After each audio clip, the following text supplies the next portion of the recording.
Oh, the shared aspects. I always tell people the first day we met, the first thing we shared was a sense of humor. We started doing Monty Python sketches, you know, so having that, the sense of humor, if you share that, you share a bond, and I'm sure this is true for any relationship that anyone might have. If you share a sense of humor, there's a really good start to your relationship, and that's something that every single night on stage, we have little exchanges, you know, and they're wordless often, and we just have to look at each other a certain way, or Getty and I will play straight man to Alex, which is a natural, you know, role for us in the band, but those kind of things happen every day and every night. You know, for people, have you watched the documentary about you guys? No. You haven't watched it? Is that a conscious choice not to relive all that? Yeah, and I wouldn't want to watch a show about me.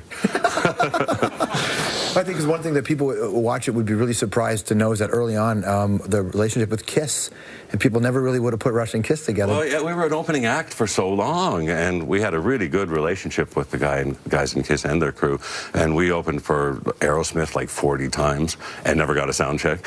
And I mean, Blue Oyster Cult, Ted Nugent, if you name any band from kind of the mid-'70s, we probably opened for them because we were an opening act, and then we'd start headlining small halls and still be opening shows, you know, in between. So we had that mixed bag for a long time, which really contributed to our balance, I think. You know, we learned a lot about character studies from watching other people. And some of the lyrics that I've written on the subject and thoughts that I've expressed on the subject of fame and celebrity are from witnessing how people like that behaved and handled it, and in turn how they came out. Yeah, you know, you were on the road with Aerosmith and Kiss when they were really partying. Like madness. Oh, casualties. I mean, Kiss were always a perfectly focused corporation. And in those days, I saw Gene Simmons' notebook of all the costumes for Kiss from their high school days. And him and Paul knew exactly what they were doing and how they were going to do it. But the softer-hearted ones, like Ace and Peter, you know, they couldn't play that role with that same cynicism, and they became damaged by it in a, you know, a tragic way because they were such lovable people.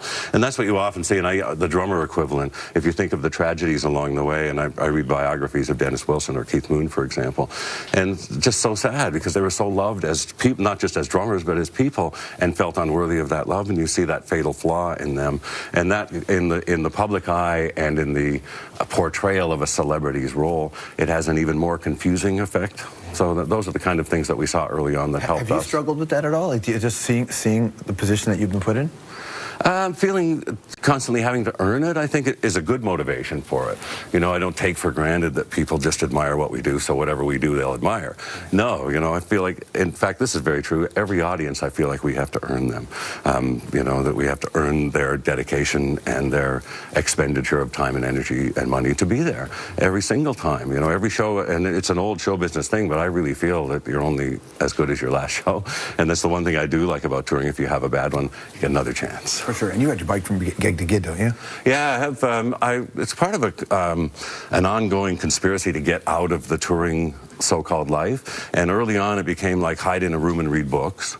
And then the 80s, I got a bicycle and then started traveling. On days off, I would ride from city to city if they were close enough, or go out on a day off and just go out in the country. And I started touring the art museums of different cities of America, because so many of those Midwestern cities you wouldn't expect. St. Louis, you know, Kansas City, Buffalo has a great art museum. Indianapolis. The best architecture in North America is in Buffalo. Very often, yeah. But it was an excuse to go for a bike ride on the day of a show. So that was nourishing for a while. And then the mid-90s, motorcycling gave a whole new scale to it. And I thought, I can do a whole tour by motorcycle. So, and did. So I have a bus and a trailer. Basically, I sleep in a truck stop on the bus and then unload the bikes and just ride. And on days off, I can go to all the great scenic areas of America, or the small towns and back roads and the dirt roads and the mountain roads and all the wonderful scenery that America and Canada and Europe have to offer. And then